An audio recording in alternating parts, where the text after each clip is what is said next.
In this video, we're headed to Pontiacs in Pigeon Forge. Now, this is the 26th annual event, and as the name suggests, it's all Pontiac.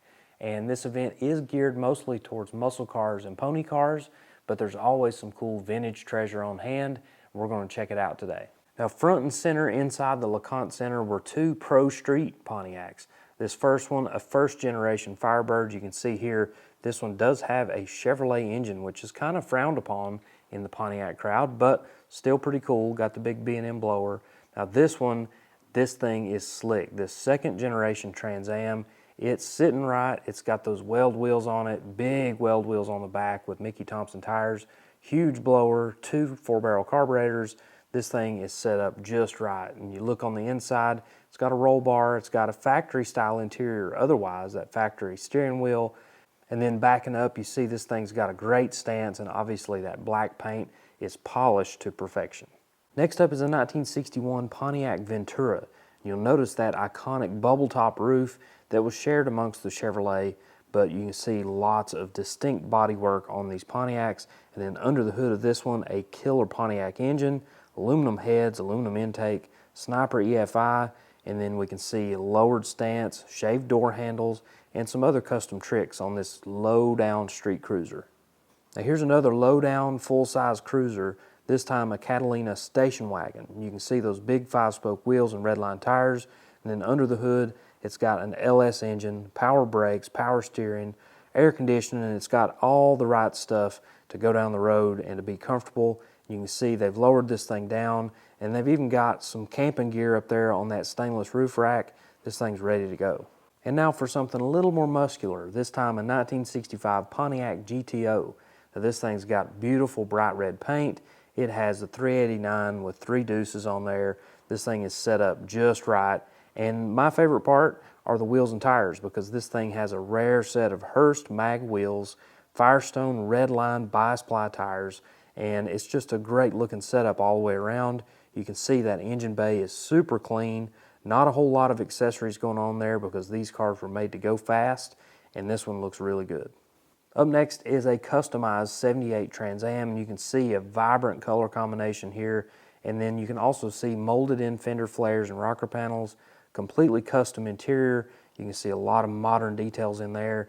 T-tops are out, revealing that roll bar.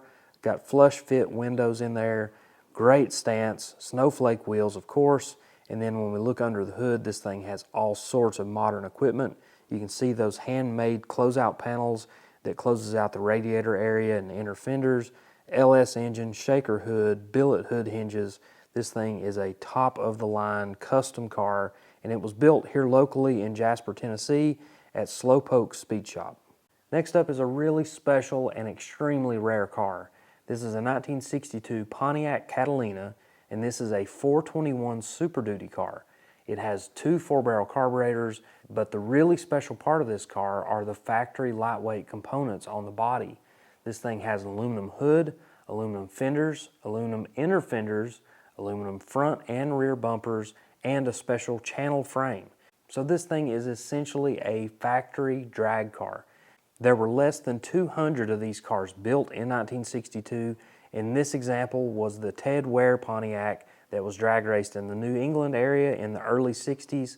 These cars were dominating on the track, but they were quickly phased out because each year Pontiac or Chevrolet or any of the big makes would come out with newer, better, and faster cars, which left these cars to quickly be dismantled or put back into street duty. Luckily for this one, it's been completely restored, and you can see the immaculate black paint job, the red interior, black steel wheels with white wall tires.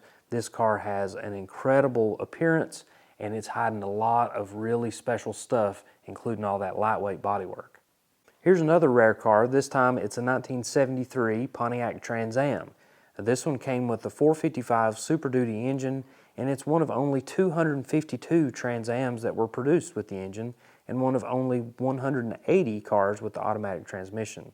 This one was sold new at Coggin Pontiac in Jacksonville, Florida, and it's a 1-year only Brewster green paint color and a rare beige cloth interior. Now this next one isn't particularly rare, but you never see these things at car shows these days, especially in this type of condition. This is a '63 Pontiac Tempest convertible, And these things were built on a very special platform that didn't stick around for very long. And if we look under the hood, we see a really cool engine combination. This is the Trophy 4. These were essentially a half of a 389 V8 engine. So an inline four-cylinder that slanted over to the side, a very interesting combination that made great horsepower for what it was and had a lot of potential. So this one obviously is finished out beautifully. You can see all stock on the inside, stock on the outside, but they have upgraded to a set of Krager SS wheels, raised white letter tires, giving this thing a little bit of an upgraded look. Here's another extremely rare combination. This is a 1972 Pontiac Le Mans, and this thing looks like your basic plain Jane sedan, and it is. It is a two-door sedan. It's not a GTO. It's not full of big-time options, but it does have a very special option in the 455 HO Ram Air engine. And what makes that special is this is one of only 5 two-door sedans built with that engine combination, and it's one of only 2 that are known to exist today. So this is a very special car. You can see it's got the plain Jane steel wheels, dog dish caps, black wall tires. It has a bench seat. Everything on this car is simple and basic except for that killer 455 with a 4-speed behind it. This thing would probably sneak up on you at the red light and hurt your feelings pretty bad. Speaking of plain Jane, look at this 1966 Pontiac 2+2. Now this 2+2 was sort of an upgraded option for the Pontiac Catalina, although this one looks pretty stripped down.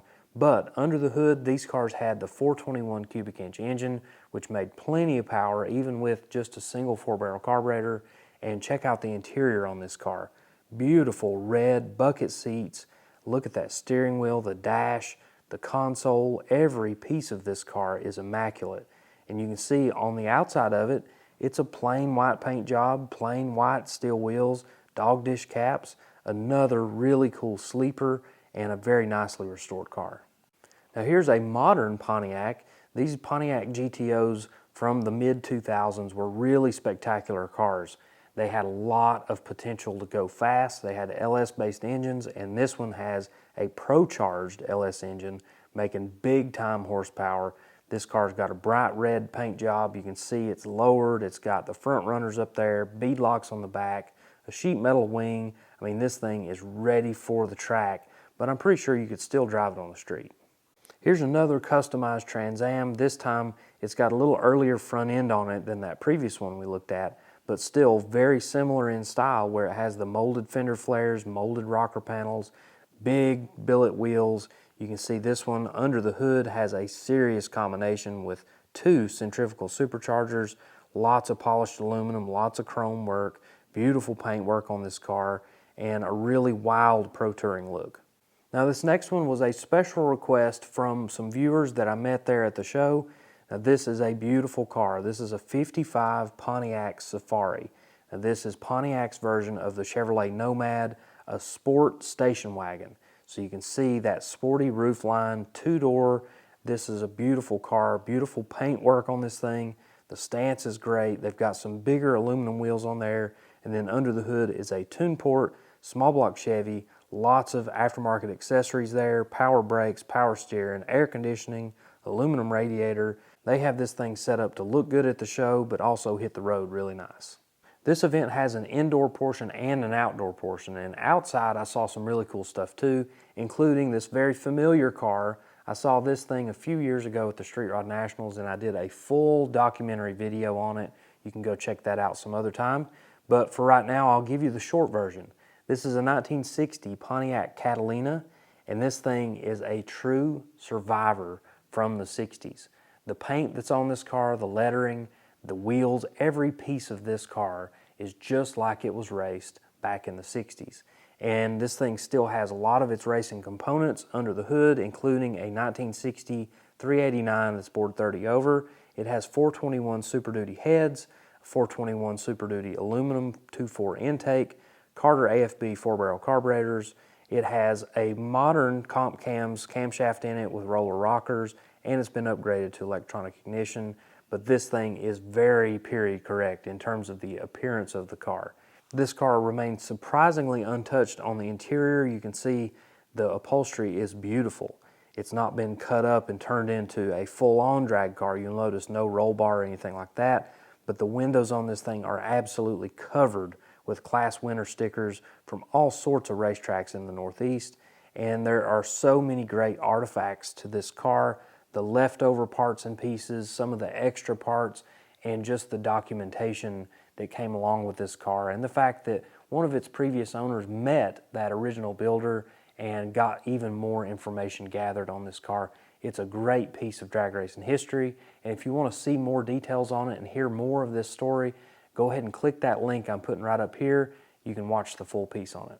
Here's another car with some serious vintage drag racing flavor. This is the Dry Bones Pontiac Tempest Station Wagon Gasser. Now, I saw this car run at Six Smokies, and this thing is super cool. You can see it's got a blower and 2 4s, and that shotgun scoop sticking out of the hood, big tall stance, moon tank sticking out in front of the bumper. This is a pretty wild looking station wagon.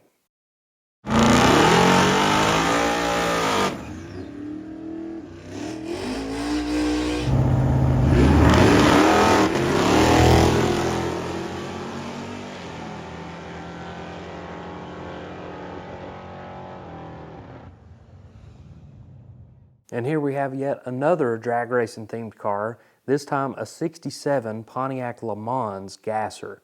Now, this thing has got a wild setup. You can see they've cut the back end out. It's got some rocket wheels on the back. And then the tilt front end is very unusual on this car. You don't often see this type of car with a tilt front end. They've got that front axle moved forward a little bit, and then under the front end it has a small block Chevy with mechanical fuel injection and some extremely tall stacks. I didn't get to hear this thing run, but it looks like a pretty serious setup. And then on the inside, we've got a roll bar in there, but then we have factory gold upholstery with those bucket seats.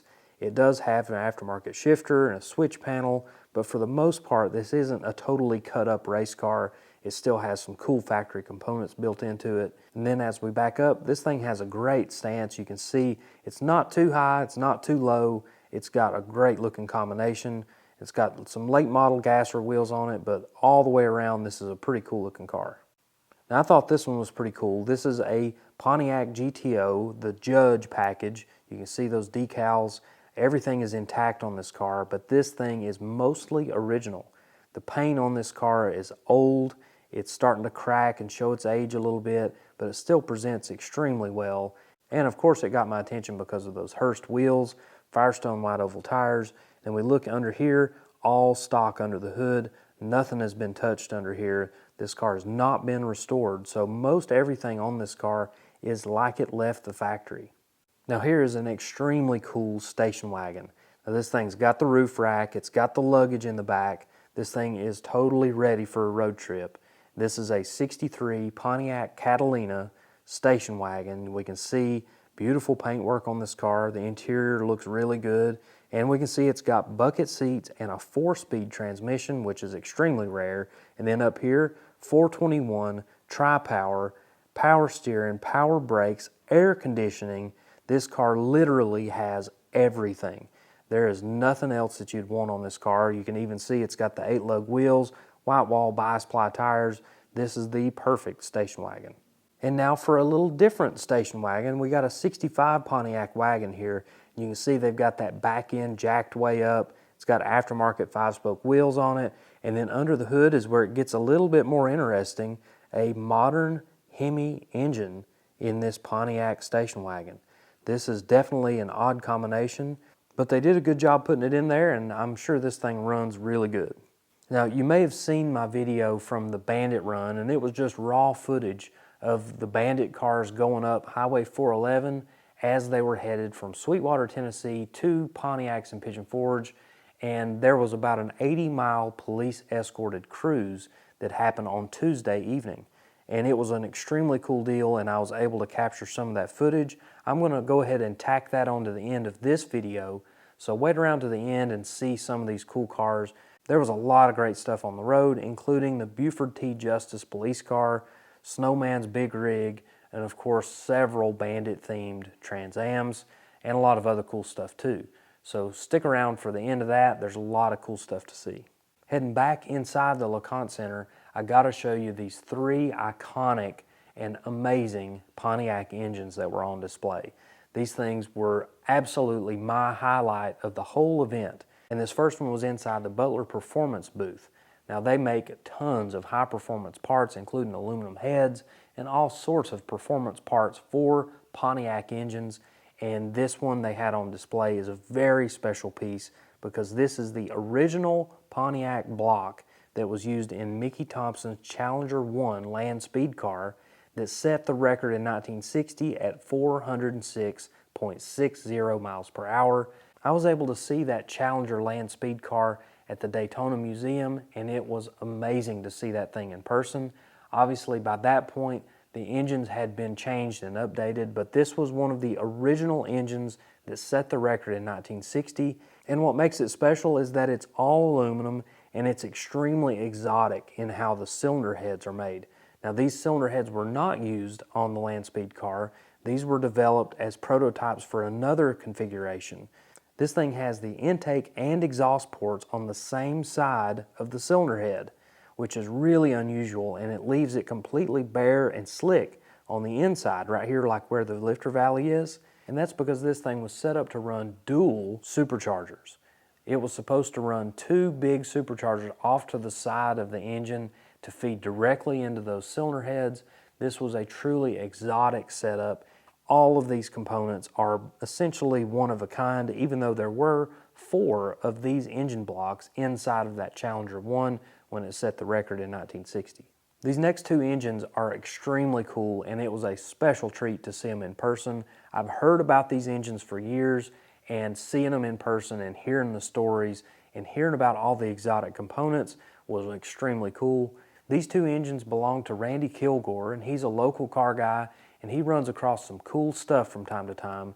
And these 2 engines were just about to be scrapped. There was a big collection of parts and pieces that were headed for the scrapyard, but luckily somebody notified Randy that these things were available and about to be disposed of, and he went in and bought them. So the really cool part of these engines are that they are the Trophy 4, just like what I mentioned earlier with that little Pontiac Tempest convertible. The Trophy 4 was essentially half of a 389 engine. Now this engine we're looking at here was sort of a test bed for the more exotic engine that eventually made its way into a Ford Pinto drag car in the 1970s. This car ran in modified production, and it had a truly exotic setup. As we start looking at the other engine over here, this one is the true highlight of this whole setup. While the test bed engine had a Ram Air 4 cylinder head on it, this more exotic setup had a Ram Air 5 cylinder head on it, which is extremely rare to begin with. So these things had massive intake ports, and this head has been worked on significantly. It's been whittled on, it's been ported, it's been completely worked over. So this thing's got aftermarket valve springs, it has roller rockers, stud girdle. I mean, it is full race components on this 4-cylinder engine. And that finned aluminum valve cover, which was originally a Cal Custom piece that you could buy, this one is a home-built piece. This was poured at the guy's house. So Jim Harwood did all this engineering on this engine. It has a solid roller camshaft, it has big compression, it has all sorts of really good stuff on the inside, and then we see some really cool stuff on the outside, including that homemade intake manifold, which fits 3 Holley 2-barrel carburetors, and then we've got other cool stuff that we see here like this header. All this stuff was built by Jim Harwood, and just a really cool piece of drag racing history in the North Georgia area. And a lot of the stuff that we see here is just like it was in the 1970s. And if I keep finding more information on it, and if Randy keeps digging and finding more information on it, and if Joey Crawford keeps pulling information and finding more information on this stuff, we may put our heads together and put together a documentary video on this engine combination because it's just that cool. I hope you enjoyed following along at Pontiacs and Pigeon Forge. There was over 500 cars on display, lots of good swap meet stuff, some cool vendors, and just a lot of great stuff to see, especially if you're a Pontiac enthusiast. I'm going to end this video with the Bandit Run raw footage. Hope you enjoyed it. Thank you for watching.